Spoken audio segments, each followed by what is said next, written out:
మిస్టీరియస్గా ఉన్న గుహను అయితే ఇంతవరకు ఎవరు చూపించిండ్రు. ఇక్కడ చూడండి, ఏదో కాళ్ళు అయితే చాలా నొప్పిస్తున్నాయి. టచ్ చేయాలంటేనే భయం వేస్తుంది నాకు. చాలా డేంజరస్గా ఉందండి, గవిలాగా ఉంది ఇది. అమ్మో, ఎంత వీలైతే అంత త్వరగా బయటకు వెళ్ళిపోతే నేను.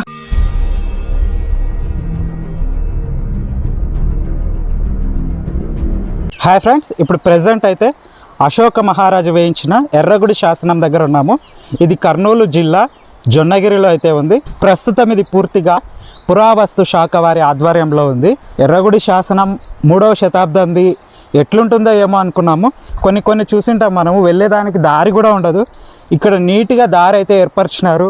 ఏజ్డ్ పర్సన్స్ కానీ ఎవరైనా మోకాళ్ళ నొప్పులు ఉన్న వాళ్ళు కానీ సపోర్ట్గా తీసుకొని కడ్డీలు ఇలా ఎక్కడానికి కూడా నీట్గా కట్టినారనమాట. మాత్రం ఏది చెదిరిపోయింది లేదు. సిమెంట్ కానీ అంతా చాలా బాగా మెయింటైన్ చేస్తున్నారు. ఆయన అప్పట్లోనే రోడ్డు పక్కల చెట్లు నాటించడం అంటే ఎంత ఐడియాలజికల్ పర్సన్ అయింటాడో మనం ఊహించుకోవచ్చు. ఒకసారి పైకి వెళ్ళి కూడా లోపల ఏముందో చూద్దాం రండి. ఈ ఎర్రగుడి శాసనం అనేది జొన్నగిరి గ్రామంలో పత్తికొండ గుత్తికి వెళ్ళే రహదారి నుంచి 2 కిలోమీటర్ల లోపలికైతే ఉంది. ఇక్కడికి రావాలంటే ముఖ్యంగా జొన్నగిరిలో దిగైనా మీరు ఆటో పట్టుకొని రావాలి, లేదంటే అయినా మీ ప్రైవేట్ వెహికల్స్ 2 వీలర్ కానీ కార్లు కానీ ఆటోలు కానీ తీసుకొని రావాలి. గవర్నమెంట్ సర్వీసెస్ అయితే ఇక్కడికి లేదు. ఇక్కడ టికెట్ అయితే లేదండి, ఎంట్రీ టికెట్ లేదు. ఈ టైం నుంచి ఈ టైంకి విజిటింగ్ ఉంటుంది కదా ఎక్కడైనా, అలాంటి విజిటింగ్ టైమ్స్ లేవు. ఇప్పుడు నియర్లీ 6 o'clock అయితే అయిపోతుంది. ఎవరు ఇక్కడ ఏం అబ్జెక్ట్ చేయలేదు. అబ్జెక్ట్ చేయడానికి కూడా ఇక్కడ ఎవరు సెక్యూరిటీ వాళ్ళు లేరు. సో మీరు ఎప్పుడైనా వచ్చి విజిట్ చేయొచ్చు ఈ ప్లేస్ అయితే. ఇక శాసనం విషయానికి వస్తే స్టెప్స్ అన్నీ ఎక్కగానే రైట్ సైడ్లో ఒక పెద్ద బండరాయి మీద మనకు అర్థం కాని భాషలో ఉన్నదే అశోక శాసనం.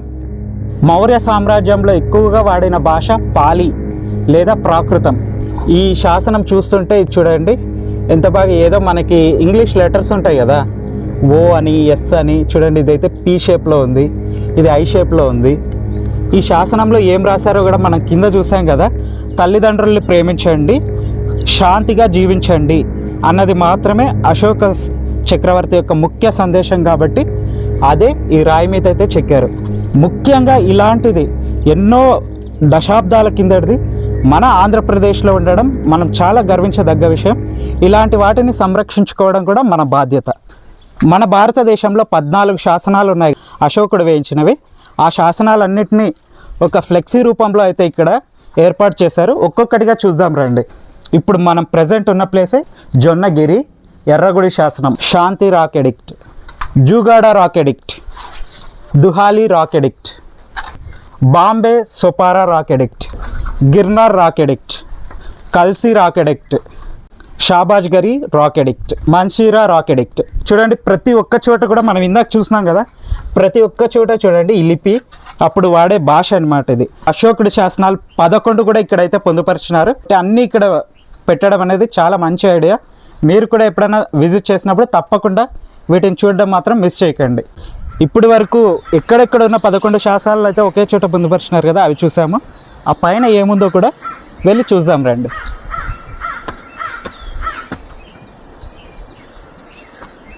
ఆశ్రయం పొందడానికి వచ్చిన వాళ్ళు ఇక్కడ ఉండేవాళ్ళు, సెక్యూరిటీ పర్పస్ కానీ అప్పట్లో ఉండేవాళ్ళు ఇలాంటి గుహల్లోనే ఉండేవాళ్ళు ఎక్కువగా.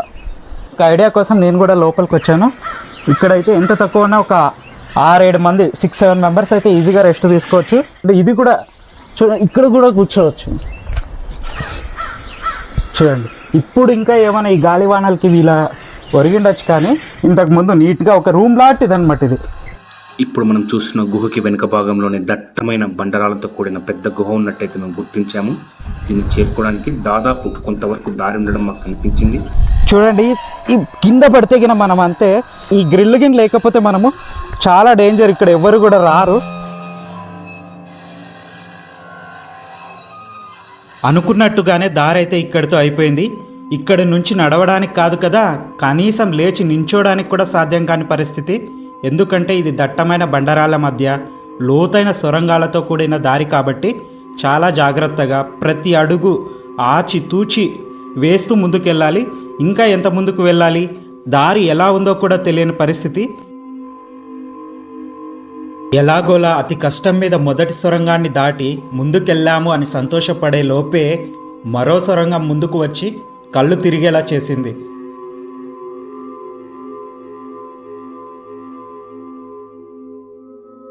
అయినా కూడా ముందుకే వెళ్ళాలి కాబట్టి మళ్ళీ ధైర్యాన్ని శక్తిని కూడగట్టుకొని మొత్తానికి అనుకున్న మన గమ్యం అశోకుని రహస్య గుహ దగ్గరికి అయితే చేరుకున్నాం. ఇక్కడికి ఎవరు కూడా చేరుకోవడానికి దాదాపు వీలులేని దారి కాబట్టి గుహలో ఏవైనా ఉండొచ్చా అనే సందేహం అయితే కలిగింది. అయినా కూడా లోపలికి వెళ్దాం అనుకుంటుంటే జరిగింది ఇది.